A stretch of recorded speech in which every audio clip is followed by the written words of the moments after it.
Was there ever a time while in the WWE that you had to give someone a receipt for working too stiff, and who? I don't know. Everybody works so laid it in there, except for like Kane and Undertaker. They were like super easy going in the ring. Like you wouldn't even feel them if you didn't know if they even hit you. Like, I don't know. I mean, I've told Perry Saturn stories, haven't I, on here? No. Well, there was I don't want to talk. He's not good on his luck or anything right now, but it was the. I didn't give him a receipt because we never wrestled again. But there was a time that WWE, like the office, came to me and said, "Hey, we're paying Perry Saturn a lot of money."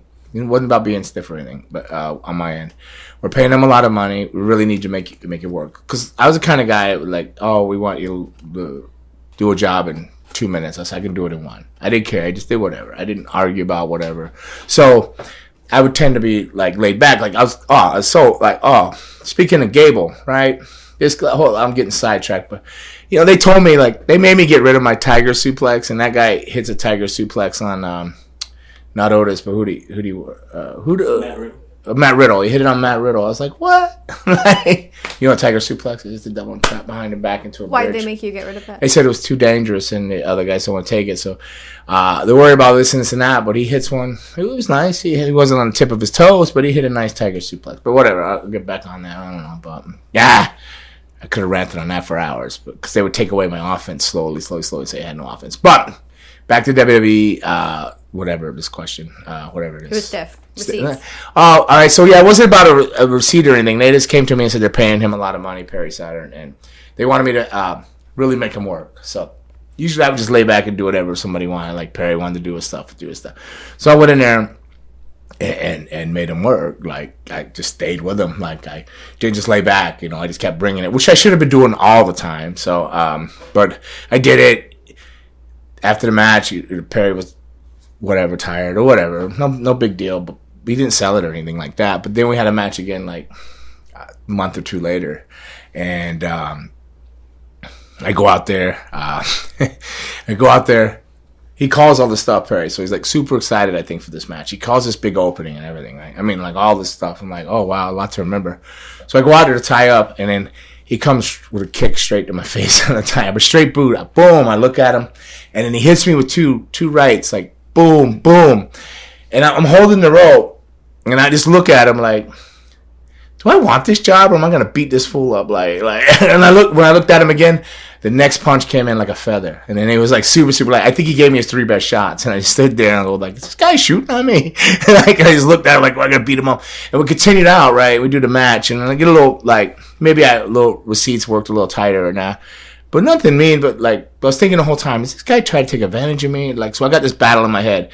Do I want this job? Did he take advantage of me? Should I kick his ass? The whole match, I'm thinking this, right? So then I get back to the locker room, and Midian, Dennis Knight. Mm-hmm. Ooh, that was a stiff one. I go, what do you mean?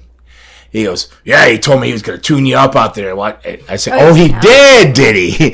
So I started on a rant going through the locker room. Now, this is when I traveled with Benoit Guerrero. And, man, I was kicking in doors. I literally found a coat bottle. I broke it. I was kicking in doors. Where are you, short, cross-eyed little mother? I mean, I was going from door to door, dressing rooms, walking, and I walked out in the arena. And I remember Eddie coming down from the balconies, because they all had some kind of thing. They used to ride together, Eddie and Dean and all them, and whatever. And then I slid in and was riding with them. So, and then that thing that happened 2 months prior, where they had me work. So maybe, who knows what the office is telling him. But I come down, and Eddie's like, he left the building in his gear. He carried his bag and left right after the match. He left it. He goes, let it go. Vince is watching you. Let it go. Just let it go, man. Let it go. Don't be trying to kill him. I'm like, fuck. Excuse me. F this mother. I was so hot. But then I never even had another word with him after that. He just stayed away from me. So good. Yeah. You probably should have. I don't know if it was to stiffen anybody back. If I could have got him afterwards, because the whole match was like, did he just try to beat me up? Because I remember, if you look at the match, you'll see me holding the rope, and I just look at him after the 3 shot, do I want this job? And it's do I really want this job? Go F this fool up right now. And then I just held it out. So the whole match, I had that battle in my head. Do I want this job? Is he taking advantage of me? Should I beat him up? Or did he take advantage of me? And it turns out he thought he did. He left the building. Yeah. True story. Elvis has left the building, or Saturn has left the building. You know, but I feel bad, man. He tried to help somebody later and got shot. Remember, he tried to break up a guy raping a girl, and he got shot in the head. I think I do remember. Oh my god. And then or something like that, of that nature, some extreme thing like that. And he ended up homeless for a while. So everybody, we go through shit on the road. People get in our heads, So who knows, But I hope wherever he is, he's doing okay. He's doing okay, and there's some positive stuff in his life, Amen.